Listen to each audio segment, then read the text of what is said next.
What were the Crusades? Who won them? How do we know? Josh Krinsky says it's his life's work to teach global history. Kind of our motto is strict but caring. He was handpicked for the task by Principal Brett Kimmel. To reach our mission of having all of our students have success in college. Since 2006, Kimmel has tripled the number of teachers in his New York City public school.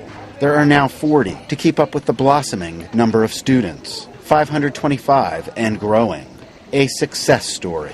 They didn't want to be left out, so instead they opted to go to work. Now New York City's mayor says he must eliminate 6,000 teachers to balance the budget. The numbers are pretty clear, and we've got to do something about it. The teachers' union rule of last in, first out means that young teachers, like Krinsky, What's going on in Libya? Does anyone know? will be the first to go. The layoffs will largely be at low-income minority schools, because that's where many new teachers find their first jobs. Parents are left to wonder how it came to this. I think it's just that it's happening so fast. Everything, all the changes, and they don't necessarily make sense to the common people. Some of those positions would be filled by transferring more senior teachers from elsewhere in the district. But the number of teachers would drop, and class sizes would grow. It's happening across the country. I think it's not really fair. Teaching jobs are on the chopping block, as local and state governments say they need to save money. Stretch and squeeze. In California alone, 20,000 teachers received preliminary layoff notices. How many will actually lose their jobs? Unclear. So what you're seeing is a decimation of public education where we barely have the resources to even do our core mission of instruction.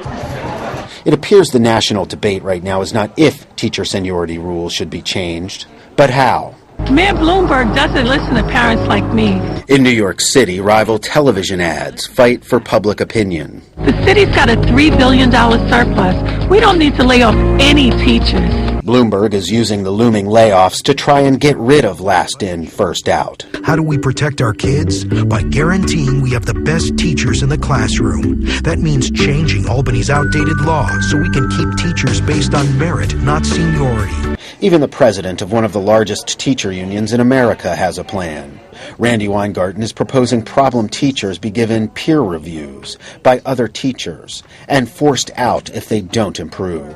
The bottom line is, teachers don't want to have ineffective teachers teaching with them. This is a reversal from just a few years ago when Weingarten battled over teacher seniority with the then schools chancellor in Washington, D.C., Michelle Rhee. Rhee became nationally famous as a reformer. She now runs an advocacy group called Students First, which she hopes will become a lobbying force in Washington. The education agenda in this country for the last 30-some-odd years has been driven by special interest groups. Many of the proposed layoffs across the country would take effect before the next school year starts.